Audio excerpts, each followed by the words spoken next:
Dana White was reportedly frustrated by how often Ian Garry showed respect toward Islam Makhachev between rounds, according to various reactions circulating online.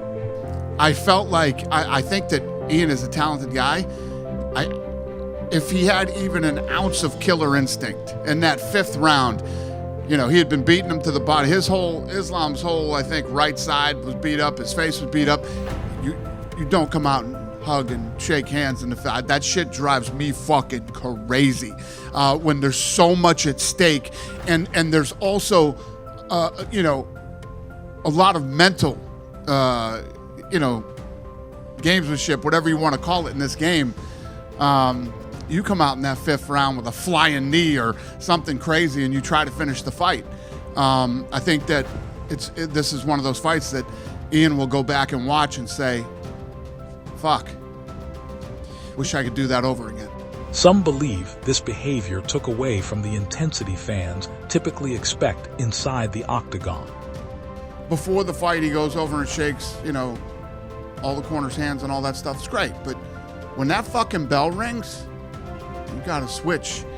You gotta switch all that shit off and go. And you definitely got to do it in the fifth round after he fought a great fight against Islam, who, everybody in this room and everybody else is saying, well, we might start talking about GOAT.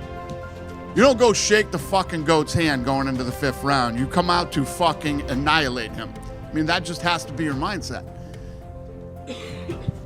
in my humble opinion. Islam Makhachev also appeared surprised by the frequent displays of respect throughout the fight.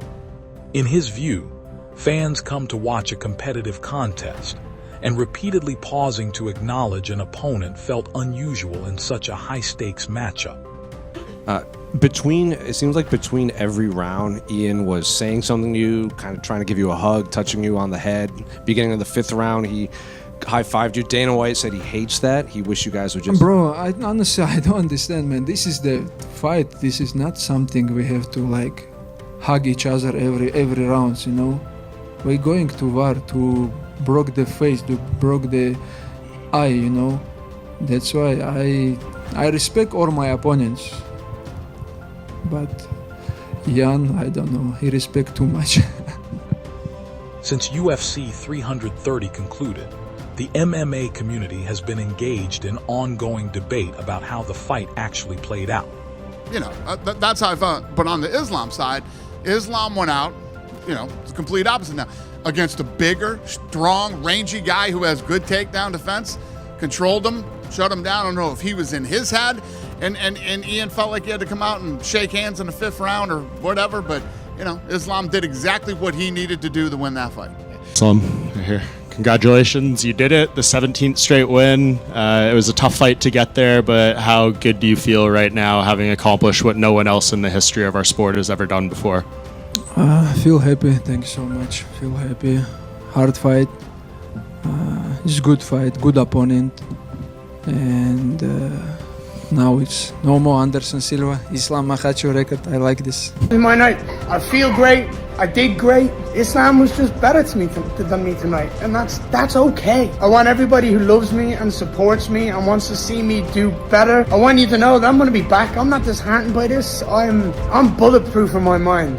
I'll be back. I'm 28 years of age. I just fought arguably the greatest fighter we've ever seen in this sport, and I pushed him to the fucking wire. And I'm so proud of myself, and I'm so proud of my team and everything that we've done. I'm so proud of what I've done in this world and who I've become. Nobody stopped me. Nobody stopped me. Tonight was not my night. Islam, your team, congratulations. You guys did amazing. Would you agree going into the fifth round, it almost looked like Ian was actually the fresher man, like Islam had more? 100%. And, if he came out and tried to destroy and win that last round, with everything that he had, I think it's a totally different fight. And then he gives Islam that explosive, he exploded up and got his back, and once he took his back and put the hooks in, that was a wrap. He's going to ride that out till the round ends. Some believe Makhachev delivered another championship-caliber performance, relying on his grappling and fight IQ to control the pace whenever it mattered. I think it's very, very important to give Islam Makhachev his flowers. As I indicated, he breaks Anderson Silva's win streak. Dude, getting 17 consecutive fucking wins in the UFC is so mind-bogglingly difficult. And to do that in 2 weight classes through title defenses is just one of the most remarkable things you'll ever see. You can make an argument that this is the best title defense of a champ up a weight class in UFC history. I mean, there's other ones who have done it. Much of the criticism has centered on the overall style of the fight. Islam Makhachev versus Ian Garry just took place in the main event of UFC 330, and this is my reaction to that absolute snooze fest in the main event. Other than one moment in round 2 where Islam Makhachev head kicked Ian Garry and caught him with the toes at the end of the head kick and knocked him down, Ian Garry gets right back up. Islam Makhachev scores a head and arm throw takedown. Other than that one moment in that 30-second sequence, Islam Makhachev didn't do any harm whatsoever to Ian Garry. Some viewers feel Makhachev leaned heavily on clinch work and grappling, slowing the pace and limiting the striking exchanges many had anticipated.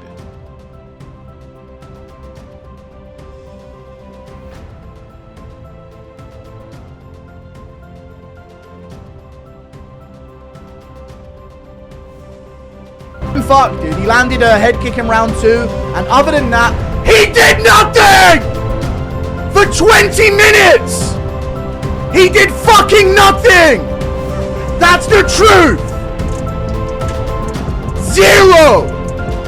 He caught him with a head kick in round 2, and other than that, he did fucking nothing! The whole fight! Supporters of the champion counter that fighting according to your strengths is what separates elite champions from the rest of the field. If grappling is your greatest asset, there's little reason to abandon it. Come back with the #1 pound-for-pound fighter in the world, Islam Makhachev, who makes history. 17 wins in a row for Islam Makhachev. He retains his welterweight title. As GC just said, if you were watching the post show, and the watch party, tremendous job by both GC and Rick.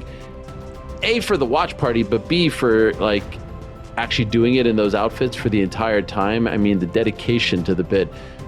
Primo, 5th fighter to defend a title in 2 different weight classes. Perhaps most importantly, in my opinion, 17th win in a row, breaking Anderson Silva's record, which was 16 wins in a row. He did not break any title defense records or anything like that. Dana White was kind of confused about those records throughout the week. But interestingly enough, same building that Anderson Silva beat Forrest Griffin way back when, UFC 101. Now, that was just a 205-pound fight, but it was one of his greatest performances ever. Same building, same city, of course. Here's Islam Makhachev against Ian Garry in a fight that I think a lot of people were dismissive of Ian Garry's chances in the fight, and it was looking very early on like it was going to be another Islam Makhachev masterclass, certainly after the first 2 rounds. But a funny thing happened in the 3rd and 4th.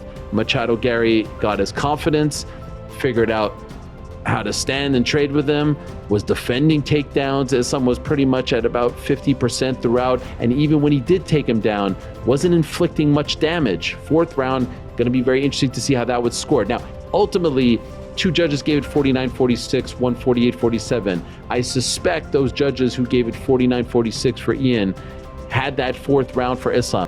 There has also been discussion around Garry's physical advantages. Coming into the fight, his height and reach were widely seen as potential keys to victory. In practice, however, he struggled to fully capitalize on them, as Makhachev consistently found ways to close the distance and dictate where the fight took place. Garry's overall approach has drawn scrutiny as well. Some feel he prioritized sportsmanship over urgency, and that in a championship-level fight, taking calculated risks is necessary to leave no doubt with the judges, even as his display of respect toward the champion has been widely acknowledged.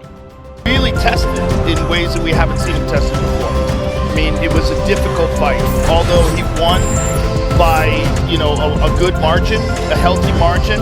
There was moments where you're used to Islam having a certain amount of control and dominance that he just didn't seem to have over the bigger guys. And this is the question. as he's moved up to 170, there's some guys like Morales that are absolutely gigantic. And what happens if he fights those guys? The gap is bigger than it is with Ian Garry. Ian, again, out of the 10 victories that he's had inside the Octagon, he's only had 3 stoppages. Yep. Morales... Attention has now turned to what comes next for Makhachev. According to the champion, the identity of his next opponent isn't a major concern. His message has been that he's prepared to face any top contender the division puts in front of him.